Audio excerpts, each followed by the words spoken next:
তাসনিম জারার মনোনয়নপত্র বাতিল। এইমাত্র পাওয়া খবর, ঢাকা ৯ আসনের স্বতন্ত্র প্রার্থী তাসনিম জারার মনোনয়নপত্র বাতিল করেছে নির্বাচন কমিশন। তবে নির্বাচন কমিশনের এই সিদ্ধান্তের বিরুদ্ধে আপিল করবেন বলে ঘোষণা দিয়েছেন তাসনিম জারা। এখন প্রশ্ন হলো, কেন এই সিদ্ধান্ত আসলো, কেন তাসনিম জারার মনোনয়নপত্র বাতিল হলো? এ বিষয়ে তাসনিম জারা গণমাধ্যমের সামনে যেটা বলেছেন সেটা হলো, তিনি তো স্বতন্ত্র প্রার্থী।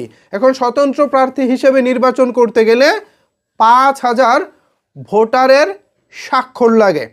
যে আসন থেকে প্রার্থী নির্বাচন করবেন সেই আসনে ৫,০০০ ভোটারের স্বাক্ষর, এনআইডি কার্ডের নাম্বার সহ অনেক ডকুমেন্ট সাবমিট করতে হয়। সেই ডকুমেন্ট থেকে ২ জন ভোটার যারা স্বাক্ষর করেছিলেন, সেখানে ঢাকার ৯ আসনে তারা থাকেন না, ঢাকা ৯ আসনের বাসিন্দা তারা নন, এমনটাই নির্বাচন কমিশন যাচাই বাছাই করে নাকি পেয়েছেন।